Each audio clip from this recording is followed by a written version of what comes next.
Good morning. Welcome back to Sunday School with New Life Church of Orlando, 3311 North Powers Drive in the beautiful city of Orlando, Florida. Bishop Derek W. Hutchins is our pastor. I'm Ruthie Warren. We are studying from the Christian Life series, United Gospel Press. And our subject today is God provides judges to help Moses. We know that we've been talking about preparation of a nation, Israel. And of course, we're always thinking of us, those of us who are called by his name, as the chosen ones of Israel.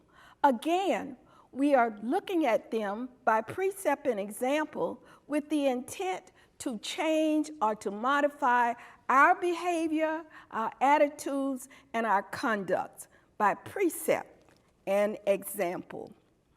If you're joining us for the first time, I invite you to go back to Facebook or YouTube and review our previous lessons so that you too might be up to date with where we are. Just to recap, Israel is out of Egypt. They're in Rephidim. They have gone through a lot of devastations, a lot of adversities, and God has proven himself that he is our provider. We're talking about provisions. God is our provider. On last week, God was with us and provided Israel with the victory over the Amalekites. God, Jehovah Nissi, our banner, the victor in our battles. We've gone through this one battle where Israel had to prepare. They had never fought before, but under the leadership of Joshua, by the commission of Moses, they won the battle with Jehovah Nissi on their side. And if you remember, this is in this first battle is where Moses extended the rod. He had the help of his, what will I call them, agents, not agents, but armor bearer, Aaron and Hur. So remember that as we go through this lesson today, that they have just come out of battle. Moses has just exerted energies by holding up his hands through the entire battle. However long it took is however long Moses was tasked to extend his arms. So our lesson today, God provides judges to help Moses. And let's see what that is about. We have three outlines. One, the perceptive conclusion, Exodus 18 chapter 13 through the 18th verse, and we'll read that. The second outline is sound advice. And our third outline is humble action.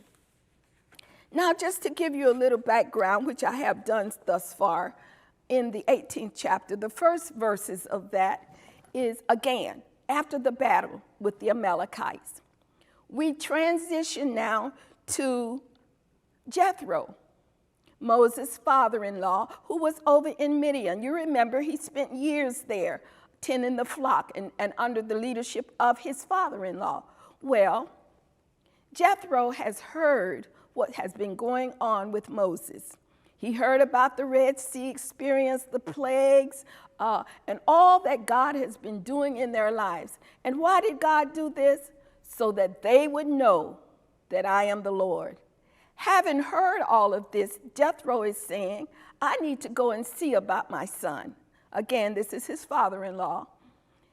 Moses has left his children, his two sons, and his wife. He sent them back to stay with Jethro while he attend to the great exploits that he has been assigned to.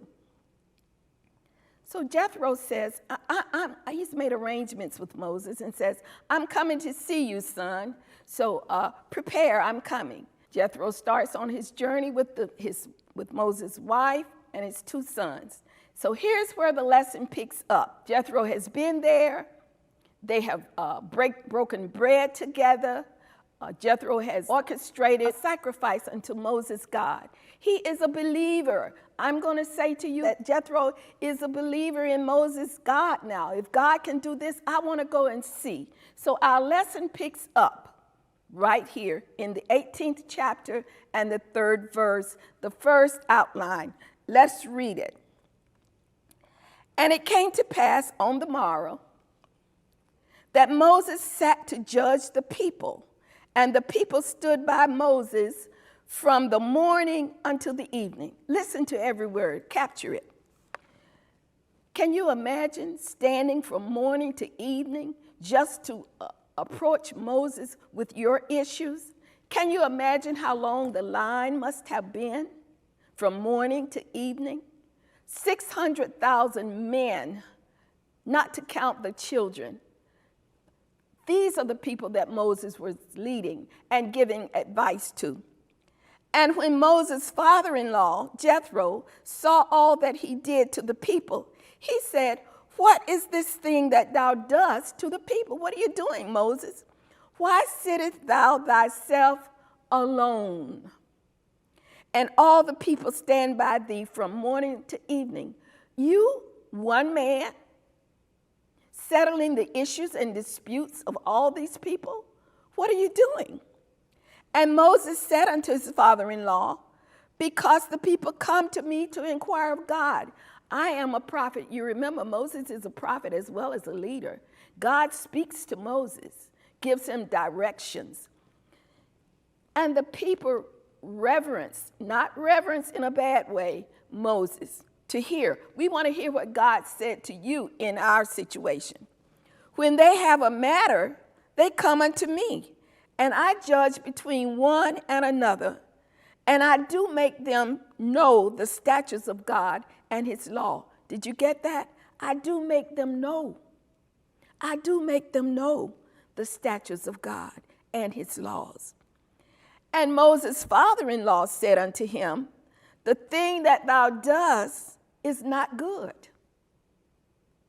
You're doing a good thing, but what you're doing is not good. The manner in what you're doing it is not good. "Thou wilt surely wear away both thou and this people that is with thee, for this thing is too heavy for thee. Thou art not able to perform it thyself alone." You're taking on too much responsibility alone, Moses. You need help. What is our lesson? God provides judges to help Moses. All right, we're going to go through a little bit more. Let's read the second outline, sound advice. Listen, when you are a leader, be open to sound advice, sound counseling, counseling that you respect, counselors whose life you respect, you hold in high esteem based on precept, example, and a track record, okay? "Hearken now unto my voice." This is Jethro talking to Moses. "Hearken now unto my voice. I will give thee counsel." Moses respects Jethro. "And God shall be with thee." God shall be with thee. "Be thou for the people to Godward." You be to them, "that thou mayest bring the causes unto God." Yes, you are the instrument. "And thou shalt teach them, Moses, thou shalt teach them ordinances and laws, and shalt show them the way wherein they must walk, and the work that they must do. Moreover," watch this, listen, I'm going to recapture this for you. "Moreover, thou shalt provide out of all the people able men, such as fear God, men of truth, hating covetousness, and place such over them to be rulers of thousands," large groups, "and rulers of hundreds, rulers of 50s, and rulers of 10. And I'm going to interject. I'm not adding to the scriptures, but your own household, saints. And let them judge the people at all seasons. And it shall be that every great matter they shall bring unto thee, but every small matter they shall judge. So shall it be easier for thyself, and they shall bear the burden with thee. All of this will not be on your shoulders, Moses. You're not able to bear it all. Take my counsel and listen wisely to me. Consult God and get his approval of what I'm saying. If thou shalt do this thing, verse number 23, if thou shalt do this thing, and God command thee so, you know, Moses was good to run to God for counsel. Then thou shalt be able to endure. You'll add years to your own life. You'll take away some of the stress and the burden. And all this people shall also go to their place in peace. It's not good that you're here from morning sun up to sundown. So Moses, the third outline, humble action, verses 24 through 26. Leaders. It seems that we are addressing leaders today. Last week we addressed leaders and sub-leaders, and today I'm addressing the same thing. So Moses hearkened to the voice of his father-in-law and did all that he had said. He took it under wise counsel. And Moses chose, watch what he did now. And Moses chose able men out of all Israel and made them heads over the people, rulers of thousands, rulers of hundreds, rulers of 50s, and rulers of 10. He was obedient to the counsel. He listened well. And they judged the people at all seasons. The hard causes they brought to Moses. But the very small matters they judged themselves.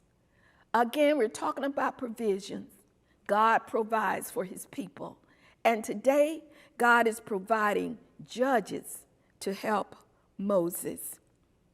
So now let's look at this a little bit.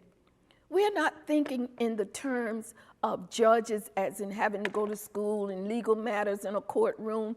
I'm looking today at leaders.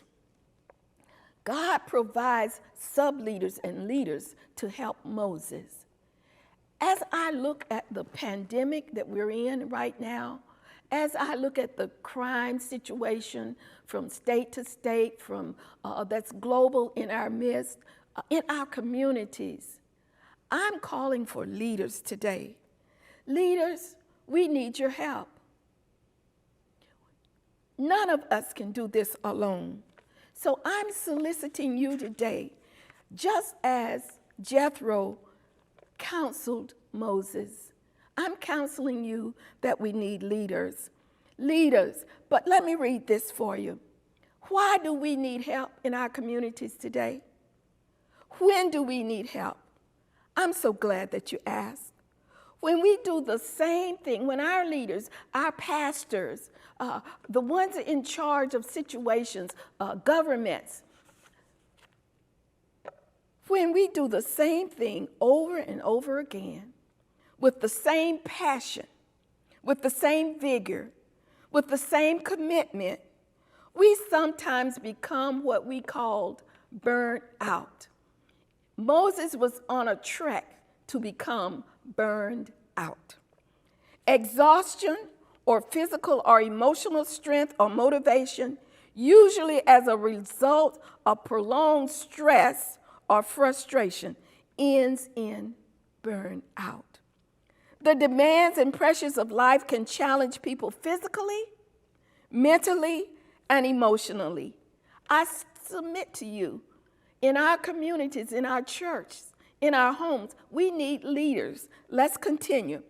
Almost everyone or anyone is susceptible to burnout. One of the primary means of dealing with stress and avoiding burnout is delegation. We need help assigning authority or responsibilities to others. others that you trust, that you have confidence in, that you believe in, those who are morally good, and not only morally good. Stress and burnout are nothing new. It happened in Moses' time. He would have. And neither is the mechanism of delegation. Did you hear that word? Delegation to relieve stress and improve efficiency. We need help. Look around your community today. What's going on? Can you agree that we need help? Somebody has to step up to the plate. And not just the big burly one, the masculine man, or the authoritative voice of a woman. Not just that. We need help. A better way. Watch what our lesson told us today in looking at leaders, in looking at rulers to assign over groups. A better way, delegation of authority. The lesson gives us 4 qualifications, and let me read them to you. If you're going to be a leader under the auspices of the Lord, especially guiding his people, these are the qualifications. Must be able men, strength, physical and moral, must fear God. When you look to someone, be sure that they fear the Lord. You can be a leader in your home, mom, dad, their children. Children can be leaders over their own siblings. Be sure that you're able. Be sure that you fear God. Sincere followers of the Lord. Take responsibility seriously. Pastors, chairperson of the committee, be sure that you take delegation of authority seriously. Responsible people, people who reverence God. Number 3, must be men of truth, not a liar. Look at our politics. Look at today, even today as we are embarking upon our voting. Men must be men of truth. Have we deviated from these characteristics? They must be faithful in carrying out their jobs and faithful to the Lord, who is their ultimate master. That's who you want to put over you. That's who you want to assign leadership roles or sub-leadership roles, pastors. Must hate covetousness. Don't be envious or unjust. Don't look for unjust gain. Be careful when you make assignments. Men who can be influenced by the prospect of material gain must never be allowed to stand in judgment of others. Never. Not for personal gain. Moses would judge the heavier matters, and the elders the minor matters. These are the qualifications that we must look for in a leader. Moses was humble. It demonstrates the importance of encouragement in Moses' life. It shows the wisdom of shared responsibility. There is danger in one person trying to do so much. God promised, he provided help, assistance, help for Moses. Let us be gracious in offering advice if we see something, a way that we can help our leader, but let's be gracious in our commentary to him. Let us also be humble enough leaders to accept the wise counseling. In conclusion, this is our last lesson in the provision series. We're going to move on next week. We're going to go closer to Mount Sinai. Our focus is going to change from provisions to instructions next week. All right. Here's my question I'm going to leave you in closing. Are leaders made or are leaders born? You wrestle with that one. The question of whether outstanding leaders are born or made has been debated for years. There are numerous examples of historical figures that came naturally to be leaders, while others developed their leadership skill through tenacity and experience. To understand leadership both nature by your genetics, and natural, the influence of your environment must be considered. Consider who you would appoint leaders. And in closing, I might add 2 Samuel 23:3. Remember this: he that ruleth over men must be just, ruling in the fear of God. That comes directly from the scriptures. He that ruleth over men must be just. Be cautious, careful in your selection of your sub-leaders, and to continue the fear of the Lord. He that ruleth over men must be just, ruling in the fear of God. The fear of the Lord is the beginning of wisdom. The fear of the Lord is the beginning of knowledge. The fear of the Lord is the beginning of understanding. Leaders, we need you. God bless. Go out and conquer.